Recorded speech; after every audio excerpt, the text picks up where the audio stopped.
Hello dear students, welcome to our YouTube channel Maths by Rajesh sir. आइए आज के हम अपने इस लेक्चर में करते हैं क्लास 10 का एक्सरसाइज 9A का क्वेश्चन नंबर 11। इससे पहले के क्वेश्चन हम इससे पहले की वीडियो में करा चुके हैं।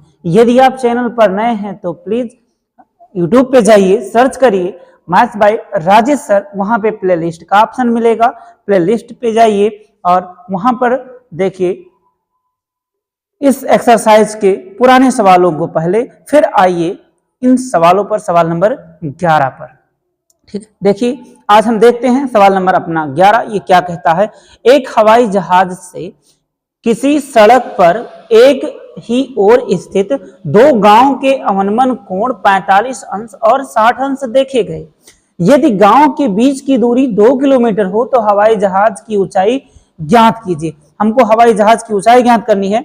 मान लेते हैं हम, ये हमारा जो है ये जमीन है, ठीक है, ये क्या है, जमीन है। यहां कहीं हेलीकॉप्टर देखा गया, एक हवाई जहाज देखा गया, तो इसकी ऊंचाई जो होगी जहाज की कुछ ऐसे होगी, जमीन से ही नापी जाएगी बिल्कुल। तो मान लेते हैं कि हवाई जहाज की ऊंचाई कितनी है, h किलोमीटर है।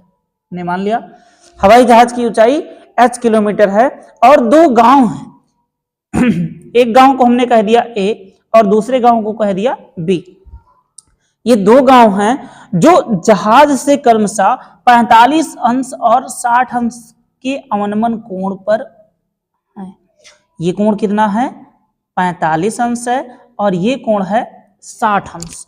तो हमको कहता है, और एक पॉइंट और कहता है सर, दोनों गांव के बीच की दूरी कितनी है, 2 किलोमीटर है। यहां से यहां तक की दूरी 2 किलोमीटर है। तो हमको बताना है कि हमारा ये हेलीकॉप्टर जो है, हवाई जहाज जो है, कितनी ऊंचाई पर उड़ रहा है। तो यहां से यहां तक की जो दूरी बच रही है, इसको हमने मान लिया x किलोमीटर। ठीक है, अब हमारे पास दो ट्रायंगल हैं। कितने ट्रायंगल, दो ट्रायंगल। थोड़ा सा नाम दे देते हैं, जैसे लाइक ए ये था, बी बिंदु ये था, इसको हमने कह दिया सी और इसको कह दिया डी। ठीक है, तो हम सबसे पहले इसमें माने क्या है, हमने माना हवाई जहाज की ऊंचाई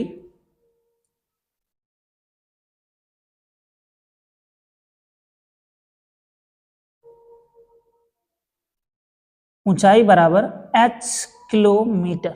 हमने हवाई जहाज की ऊंचाई कितनी मान ली है, h किलोमीटर मान ली है। अब देखते हैं हम ट्रायंगल, देखते हैं ट्रायंगल ACD में, त्रिभुज ACD में। ठीक है, तो यहाँ पे ACD जो हमारा त्रिभुज है, इसके लिए tan का रिलेशन बनता है tan 45 डिग्री इक्वल लंब बटे आधार।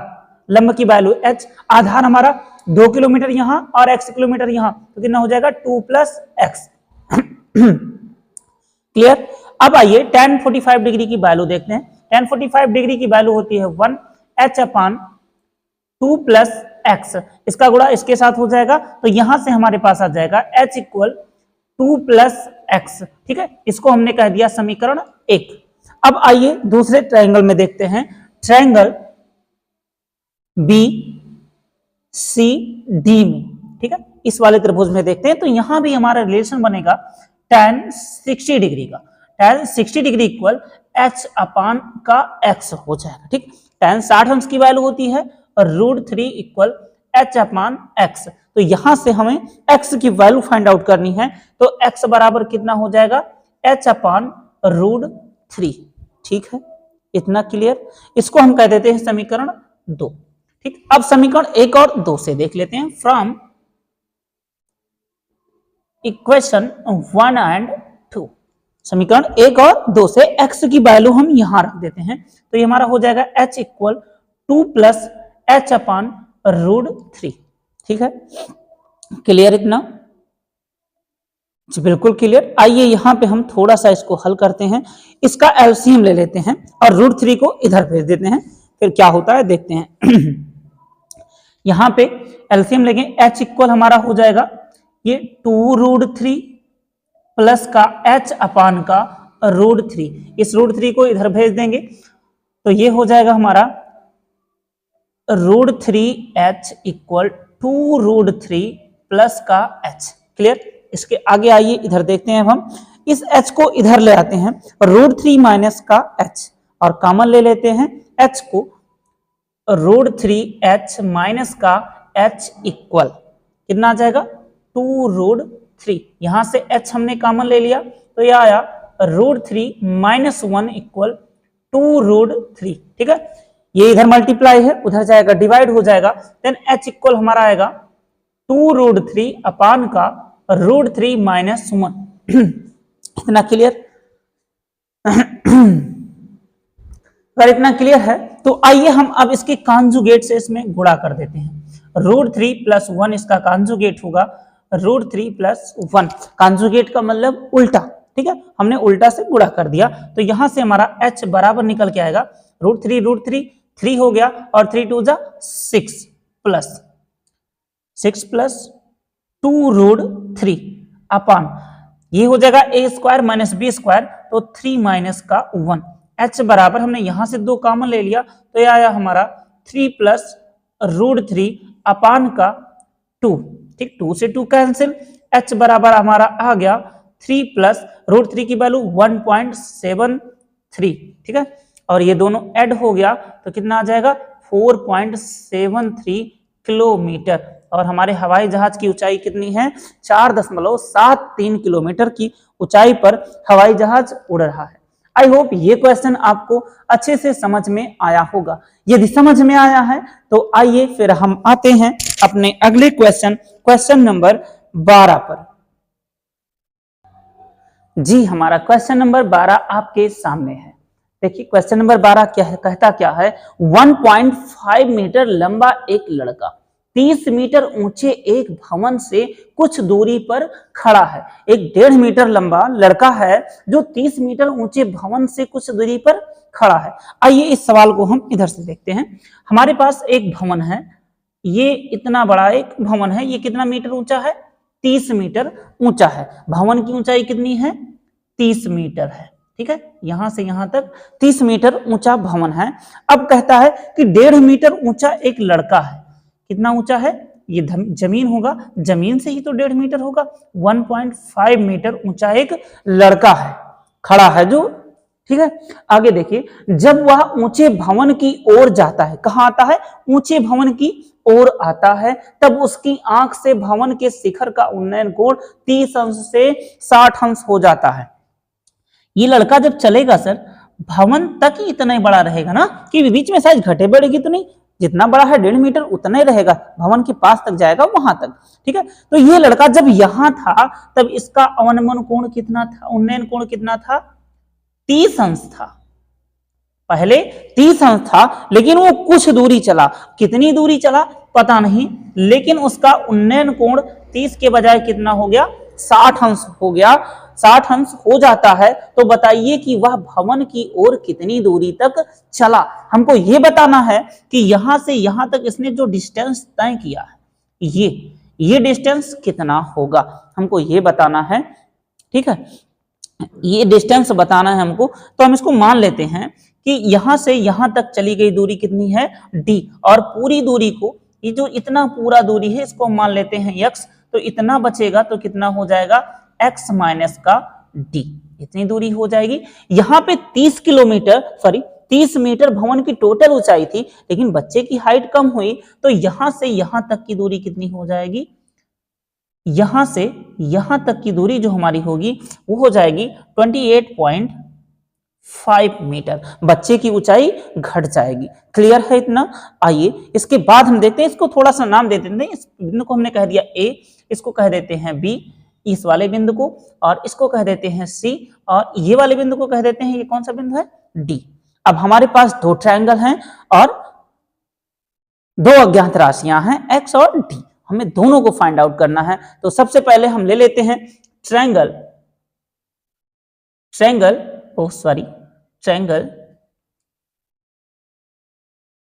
ABC में, ट्रायंगल ABC बड़े वाले त्रिभुज में लिया तो यहां से रिलेशन बनना है tan 30 डिग्री का। tan 30 डिग्री लंब बटे लंब की वैल्यू कितना 28.5 बटे आधार की वैल्यू x। tan 30 अंश का मान 1/√3 इक्वल 28.5/x x। तो यहां से x बराबर कितना हो जाएगा 28.5 रूट 3। समीकरण 1 कह दिया हमने इसको। ठीक है, अब हम दूसरा ट्रायंगल लेते हैं DBC में, त्रिभुज DBC में। ठीक है, यहां पे भी tan ही बनना है। tan 60 डिग्री इक्वल लंब की वैल्यू 28.5 अपान आधार की वैल्यू x माइनस डी है। इस बार x माइनस डी है। 60 डिग्री की वैल्यू होती है रूट 3, 28.5 अपान x माइनस डी। ठीक है, आगे इधर आ जाइए सर। अब यहां से इसका गुणा हो जाएगा तो ये हमारा हो जाएगा root 3x minus root 3d equal 28.5। Clear है, इसको हमने कह दिया समीकरण 2। अब समीकरण 1 व 2 से देख लेंगे, समीकरण 1 व 2 से दोनों समीकरण में। अब x की जो वैल्यू आई है यहां पे पुट कर देंगे, तो ये रूट 3 और ये रूट 3 इंटू रूट 3 कितना हो गया 3 हो गया, तो ये हो जाएगा 28.5 into 3 minus root 3d equal 28.5। Clear है, 28.5 इंटू 3 कितना होता है 85.5, और इसको इधर कर देंगे, पक्षांतर कर देंगे सर। तो यहां से हो जाएगा रूट 3d इक्वल, ठीक है, 85.5 माइनस 28.5। ठीक, d बराबर हमारा आ जाएगा, इसको सब्ट्रैक्ट कर देंगे, सब्ट्रैक्ट करेंगे तो कितना आएगा 57 रूट 3, 57 टोटल आएगा 57 और अपान का रूट 3। ठीक, रूट 3 थोड़ा सा अच्छा नहीं लगता जब नीचे होता है, तो एक काम करते हैं ऊपर नीचे दोनों में हम रूट 3 से गुणा करा देते हैं। रूट 3 इंटू रूट 3 कितना हो गया 3 हो गया, 57 रूट 3 अपान का 3 और 3 टाइम्स ये 19 से डिवाइड हो जाएगा। ठीक है, तो d इक्वल कितना आ गया 19 रूट 3 मीटर। बच्चा कितनी दूरी चला है 19 रूट 3 मीटर चला है। आई होप ये क्वेश्चन भी आपको अच्छे से समझ में आया होगा। यदि समझ में आया है तो फिर आइए हम आते हैं अपने अगले क्वेश्चन नंबर 13 पर। जी, हमारा क्वेश्चन नंबर 13 आपके सामने है। क्वेश्चन कहता क्या है देखिएगा, बहुत आराम से समझिएगा इस क्वेश्चन को। कहता है एक अपूर्ण मंदिर के आधार से, कहां से, एक अपूर्ण मंदिर है जिसके आधार से 30 मीटर दूर स्थित किसी बिंदु से उसके शिखर का उन्नयन कोण 30 अंश है। ठीक है, मंदिर कितना ऊंचा और बनाया जाए कि उसी बिंदु पर उन्नयन कोण 45 अंश हो जाए। देखिए बहुत धांसू सवाल आया है। हमारे पास एक अपूर्ण मंदिर है, मान लेते हैं इतना ऊंचा एक मंदिर है जो अपूर्ण है, कंप्लीट नहीं हुआ है अभी। ठीक है, इसकी ऊंचाई हम मान लेते हैं x है। ठीक है, इसकी ऊंचाई कितनी है x है, और यहां पर एक बिंदु से उसके आधार के कहीं एक बिंदु है, यहां से इसका उन्नयन कोण कितना है 45 अंश का है ये। ठीक अब कहता है मंदिर को कुछ ऊंचा और किया जाए, कुछ और किया जा रहा है। ठीक है, इतना ऊंचा किया जाए कि ये जो कोण ये कोण 30 अंश था, इतना ऊंचा किया जाए इस मंदिर को कि यहां से जो कोण बनना है ये वाला कोण, ये कोण कितना हो जाए 45 अंश का हो जाए। तो ये ऊंचाई कितनी होगी अगर कोण 45 अंश का हो जाता है तो, और यहां से इस बिंदु से इसकी दूरी भी दी गई हमको 30 मीटर है। ठीक है, तो हम मान लेते हैं कि ये पूरा जो मंदिर का पूरा ऊंचाई है यहां से यहां तक h मीटर है। ठीक है, हमने मान लिया कि ये h मीटर है, तो ये जो बची दूरी होगी ये कितनी हो जाएगी h माइनस x मीटर हो जाएगा। ठीक, इतना क्लियर, और इसको नाम दे देते हैं A, B, C और D। ठीक है, माने क्या क्या है हम, ये जो अपूर्ण मंदिर था उसकी ऊंचाई हमने मान लिया है x मीटर, पूरे मंदिर की ऊंचाई मान लिया h मीटर। तो जितना बचेगा, जितना हमको बनवाना है वो कितना बचेगा, h माइनस x मीटर। यहाँ पे भी दो त्रिभुज दिख रहे हैं आपको, हम दोनों त्रिभुज में लेते हैं। पहले लेते हैं ए बी सी में, त्रिभुज ए बी सी में हमने लिया tan ए बी सी में कितना, tan 30 डिग्री है, लंब की वैल्यू x, आधार की वैल्यू 30 मीटर और √3 की वैल्यू 1/√3 इक्वल x अपान 30। यहां से x बराबर कितना आ जाएगा हमारा 10√3 मीटर। इससे पहले ऐसा सवाल हम हल कर चुके हैं, 30/√3 को हल करने पे 10√3 आएगा। ठीक है, अब हम लेते हैं दूसरे ट्रायंगल में। हमारा दूसरा ट्रायंगल क्या है, त्रिभुज ए बी डी में। ठीक है, ए बी डी में हम लेंगे tan 45 डिग्री बराबर h अपान 30। क्लियर, tan 45 अंश की वैल्यू 1, h की वैल्यू h ही है और 30 तो 30 ही रहेगा। यहां से h बराबर कितना आ गया, 30 मीटर। ठीक है, h बराबर 30 मीटर। तो यहां से हम सब्ट्रैक्ट करेंगे, हमको निकालना क्या है, h माइनस x निकालना है। h की वैल्यू 30 मीटर माइनस x की वैल्यू 10√3। तो यहाँ पे 30 माइनस 10√3 की वैल्यू होती है 1.732। ठीक है, इसमें गुणा करवाएंगे तो 30 माइनस 17.32 हो जाएगा और सब्ट्रैक्ट करेंगे तो h माइनस x, जितना हमको मंदिर का निर्माण करवाना है वो दूरी कितनी हो जाएगी हमारी, 12.68 मीटर। आई होप ये क्वेश्चन आपको बहुत अच्छे से समझ में आया होगा। यदि समझ में आया है तो फिर आइए हम चलते हैं अपने अगले क्वेश्चन की तरफ, क्वेश्चन नंबर 14। जी, हमारा क्वेश्चन नंबर 14 आपके सामने है। कहता क्या है क्वेश्चन, देखिएगा और समझिएगा। क्वेश्चन कहता है 7 मीटर ऊंचे एक भवन के शिखर से एक केबल टावर के शिखर का उन्नयन कोण 60 अंश है और इसके पाद का अवनमन कोण 45 अंश है। टावर की ऊंचाई ज्ञात कीजिए। बहुत बढ़िया सवाल कहता है सर। एक हमारे पास टावर है, फिगर इधर बना लेते हैं। एक क्या है, टावर है, ये हमारा केबल टावर है। ठीक है, इसको टावर बोल देते हैं, टावर है। और एक भवन भी है, एक भवन भी है, यहां कहीं एक भवन भी है। जमीन तो दोनों का होगा, जमीन पे ही बना होगा। ठीक है, ये क्या है सर, भवन है, ये भवन है और ये टावर है। अब कहता है कि अच्छा ये जो दूरी होगी सेम होगी, क्योंकि घर तो ऊंचा नीचा बनता नहीं, बिल्कुल प्लेन में सीधा बनता है। जितना हाइट वो सामने हो एक तरफ साइड होगा उतने हाइट दूसरी वाली साइड भी होगा। और कहता है 7 मीटर ऊंचा भवन है। ये कितना है, भवन की ऊंचाई कितनी है, 7 मीटर। तो ये ऊंचाई भी हमारी कितनी हो जाएगी, 7 मीटर हो जाएगी। अब आगे कहता है भवन के शिखर से एक केबल टावर के शिखर का उन्नयन कोण 60 अंश है। भवन का शिखर ये और केबल टावर का शिखर ये, इसका उन्नयन कोण कितना है, 60 अंश है और इसी के पाद का अवनमन कोण 45 अंश है। ये जो यहां से कोण बना है भवन के शिखर से, इसका ये कोण कितना है, 45 अंश का है। क्लियर। अब कहता है कि टावर की ऊंचाई ज्ञात करनी है हमको। टावर की ऊंचाई ज्ञात करनी, तो मान लेते हैं टावर की ऊंचाई पूरी कितनी है, h मीटर है।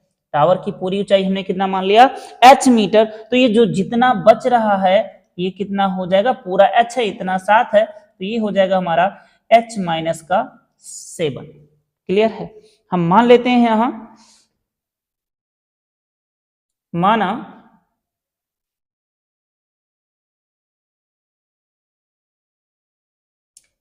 केवल टावर की ऊंचाई बराबर h मीटर। ठीक है, और मान लेते हैं ये जो भवन से केबल टावर के बीच की दूरी है इसको मान लेते हैं d, और भवन तथा टावर के बीच की दूरी कितनी मान लिया हमने, डी मीटर मान लिया है। ठीक, क्लियर है।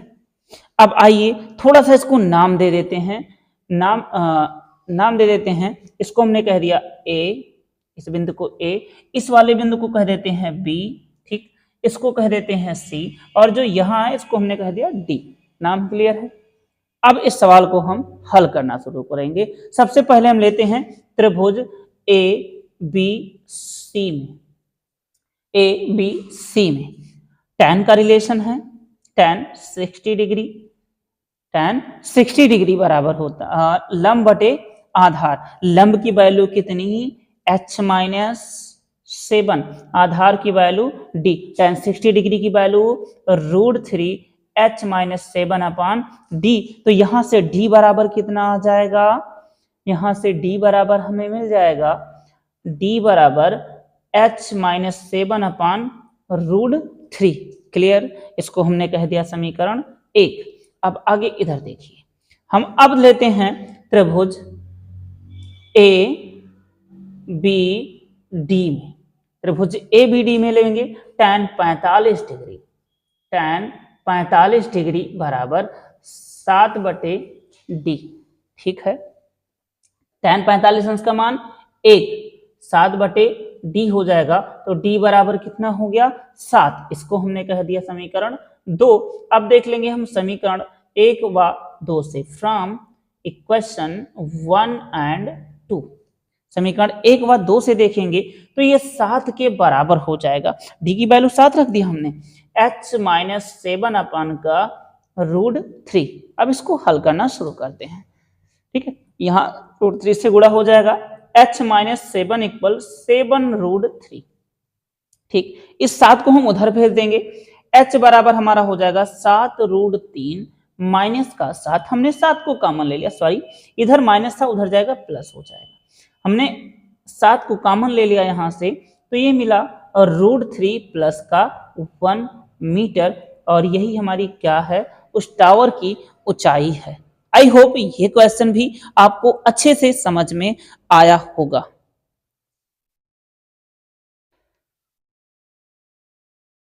समझ में आया या नहीं? जी जरूर आया होगा। यदि समझ में आया है तो फिर मिलते हैं हम अगले क्वेश्चन के साथ अपने अगले वीडियो में। ठीक, बने रहिए आपके अपने YouTube channel maths by Rajesh sir पर। साथ ही साथ जो भी छात्र आपके कांटेक्ट में हैं उनको चैनल जरूर शेयर करिए, ताकि वो उनको भी मैथ पढ़ने में थोड़ी सी आसानी हो जाए। Thanks for watching.